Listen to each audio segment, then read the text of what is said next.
You've probably heard that speaking more than one language just makes you smart or good with words, but that explanation is too small, and honestly, it misses something deeper about you.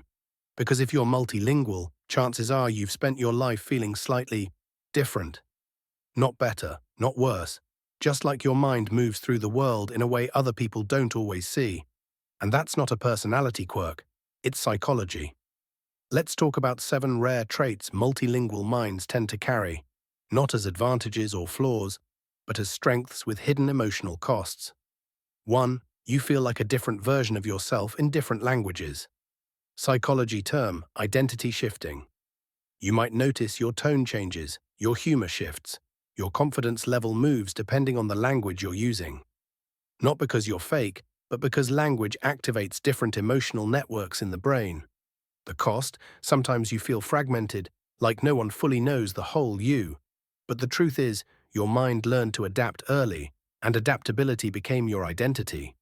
2. You read rooms faster than most people. Psychology term, hyperattunement. You don't just listen to words, you scan tone, facial expressions, pauses, body language. That's because switching languages trains your brain to hunt for meaning beyond vocabulary. The cost? You often feel emotionally tired after social situations and don't know why. But that sensitivity isn't weakness, it's perceptual depth. 3. You overthink what you're about to say. Psychology term, cognitive monitoring. You mentally translate, filter, rephrase, sometimes all at once, before speaking.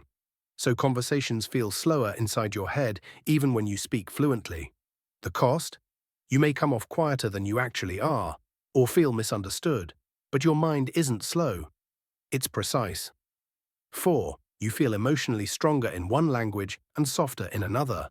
Psychology term, emotional distancing. You might find it easier to talk about pain, trauma, or vulnerability in a second language, because emotions feel less raw there. Or the opposite, your first language hits deeper emotionally. The cost? Sometimes people don't realize how deeply you feel because your delivery doesn't always match your intensity. But emotional regulation isn't emotional absence, it's emotional intelligence. 5.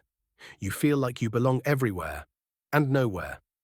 Psychology term, cultural in-betweenness.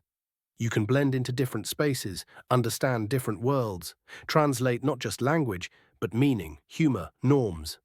The cost? Sometimes you feel rootless, like you don't fully belong anywhere, even where you're from. But what you actually carry is psychological flexibility, one of the strongest predictors of emotional resilience. 6. You struggle to explain yourself the way you feel inside psychology term, expressive mismatch. Your inner world feels rich, layered, complex. But words sometimes feel too small in any language. So you simplify, or stay quiet, or let people misunderstand you. The cost? Feeling unseen even when you're surrounded by people. But that depth isn't confusion, it's cognitive complexity. 7. You carry emotional maturity beyond your age.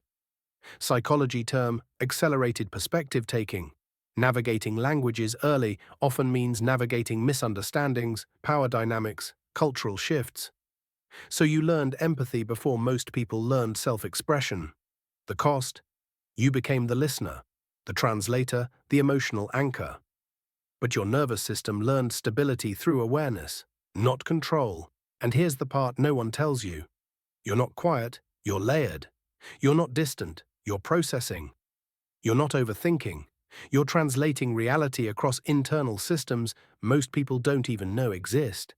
Your mind learned flexibility before safety, depth before speed, awareness before ease.